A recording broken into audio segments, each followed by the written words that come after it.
Hindi nagustuhan nitong si Coach Jeffrey Cariaso at ng mga fans ng Blackwater yung nangyari daw doon sa game kagabi kontra Barangay Ginebra.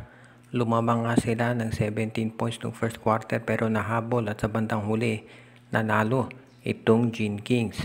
Pero sa tingin ni Coach Cariaso at ng mga fans nila, may mga tawag na pumabor talaga sa Ginebra. Partikular na tinutukoy niya doon ay nung last 2 minutes kung saan nasa kanila yung bola at na double team itong si Ortiz at nakuha o na-tap nitong si Stan Hardinger.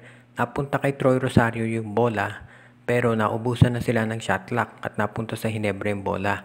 Ayon doon sa mga observers ng mga fans ng Blackwater, dapat daw may foul doon na hindi tinawag yung mga referee at kaya daw nakahabol ang Ginebra dahil sa mga pabor na tawag. Pero syempre, sa tingin naman ng mga fans ng Ginebra, walang ganung nangyari at itong Blackwater hindi matanggap na yung malaking lamang nila ng first quarter ay andaling naubos. At kung inalagaan nila yung kalamangan nila ay hindi sila matatalo.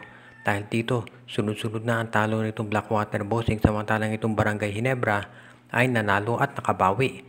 Sa ngayon, itong Ginebra, of course, alam natin nanalo din yan kontra do sa Rain or Shine Elasto Painters at ibig niya sabihin nakabawi na sila totally do sa hindi magandang pagkatalo dito sa Magnolia Chicken Templados.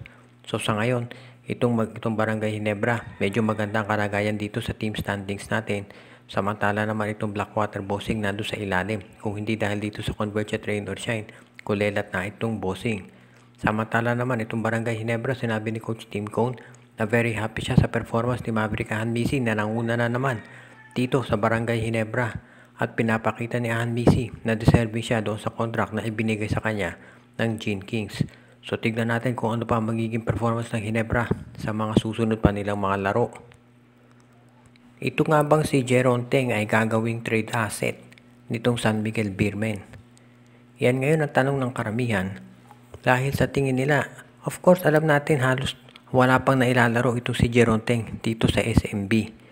Pero kung titignan kasi yung posisyon niya, parang alanganin dito sa Beermen na napakarami ng mga guards at yung skill set nitong si Teng parang hindi naman yan yung kinakailangan ng San Miguel Beer.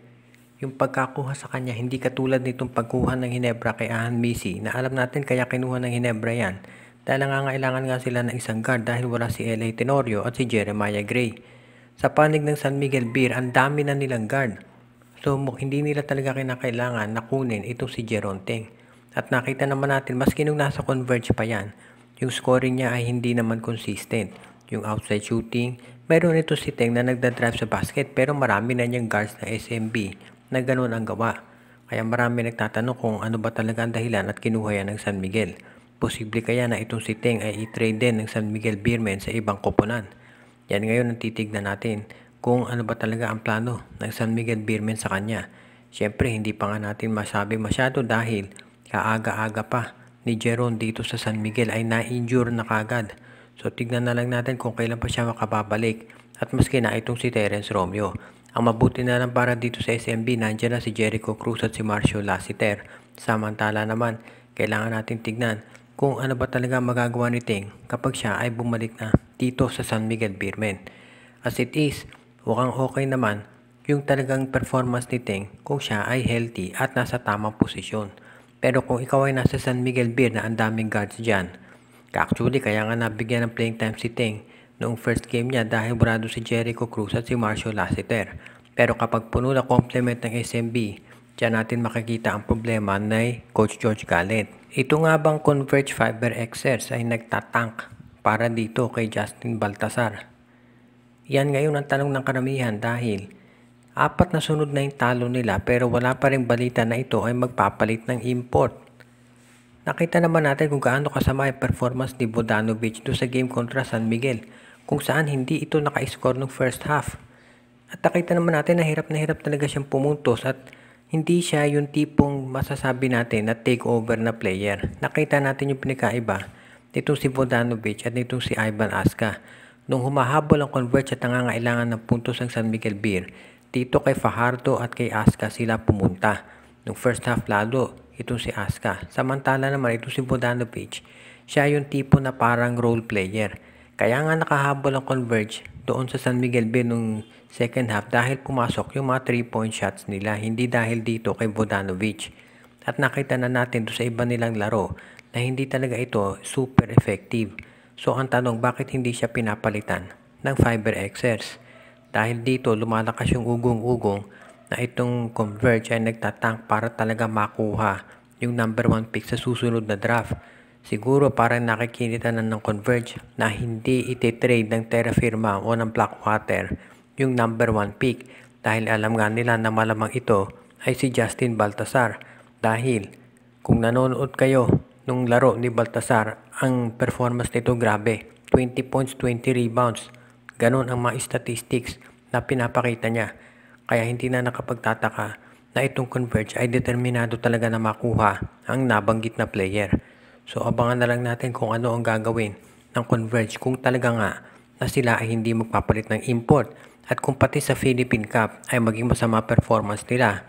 Well, malamang nga makuha nila itong si Justin Baltasar. Hanggang ngayon ay wala pang desisyon ang PBA kung ano ang gagawin dito kay Northport coach Pido Harencio. Marami ang nagtataka kung bakit natatagalan dahil very obvious naman doon sa video kung ano ang ginawa nito si Coach Pido, yung gesture niya at pati kung ano ang kanyang sinabi.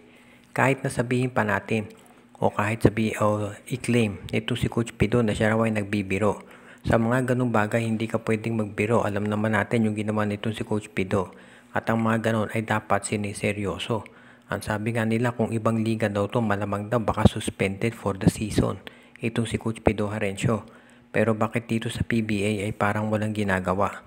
So maliwanag naman talaga na parang nahihirapan daw itong si Commissioner Willie Marcial at yung PBA Board of Governors na mag-decide kung ano ang gagawin sa nasabing coach. Ang sabi nga nung iba, bakit siya matatagalang magdesisyon? Ang liwanag naman doon sa video kung ano ang ginawa nitong si Coach Harencio at kung ano ang kanya sinabi. Ibig sabihin nito, kung sa NBA for example ito nangyari, napakalaking bagay niyan. At syempre, kahit ang i-claim pa ito ay biro, maliwanag naman na nung sinabi niya yon siya ay seryoso.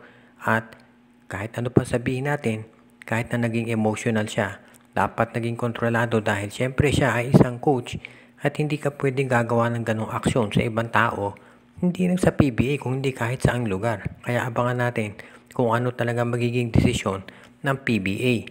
Of course, sasabihin ng iba kasi yung Northport malapit sa SMC, kaya hindi magalaw nitong PBA.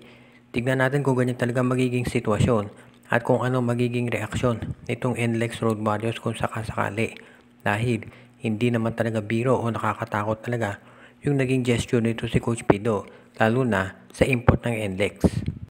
Shoutout kay Junjun, Angie, Patpat at B-Boy Matas, JJ Cebu, Joseph Pineda, kay Jonald Malyari, kay Joshua Giray, Espejo at Rosales family, John Mark Cantos, Reden, Elena, Laila at Bonbon Lansang, Judy, Edwina, Shaina, Carl Jaira at Jonah Villarosa, Donel Santiago, Ireneo Salangsang, Jason Mendoza, si OG, Len Gio at Gia Santillana, Tagle family, Dexter Domer, Brian Andres, Enju, pinabati din natin si RG Bueno at Dalina family, Jordan at John Redim Malanta at Sid Maria, Rico Olarte, Kagawad Katsakino Dukusin, si Ronald Barbosidad at si Jonel Alagon at si Lino Valles family, pati na si Noel Corpus, Princess Yumi Corpus at Girly Baduria.